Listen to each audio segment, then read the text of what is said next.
अबे कुणाल भाऊ का करते शेती कायचा कामधंदा करतो बे? नाराज होऊन बसलाय सरामखोरा का केलास ना काय माहित? अबे का सांगू टेंग्या तुला माझ्या घरी वांग्याची भाजी होती बापू न मी आपल्या मम्मीला म्हणलो आई व म्हणलो का मला चटणी बनवून दे तर माझा बाप आला तिकनाला धडो धडो 5-6 काड्या उधळून टाकलं गा माझ्या पाठी पाठीवर गा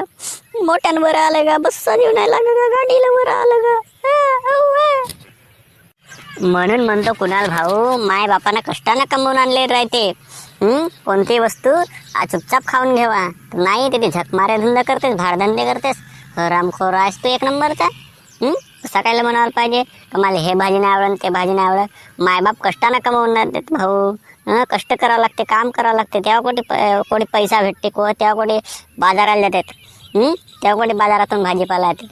तर तू म्हणतेस का मला असा झाला आणि तसा झाला तर जुत्यानं मारायला नाही तर ठेवल जा बाप असा पाहायला एवढा माणूस आहेस तू अबे काय की घंटानं कमवून आणली राहते बे आमच्या शेजारच्या घरापासून वांग मागलं बे माझ्या आईनं कोणते राबावाला गेली ती शेजाऱ्याच्या घरी गेली ना 2-4 वांग द्या का बाई म्हणते ना त्याच वांग्याची भाजी बनवली मी म्हणतो का मला वांग्याची भाजी नाही आवडत तर नाही आवडत पण नाही मोठा जोड्याचा मार भाऊ ज्या कडावर फिरलास त्या कडावर मार आता घंटा घरी नाही जाऊ मी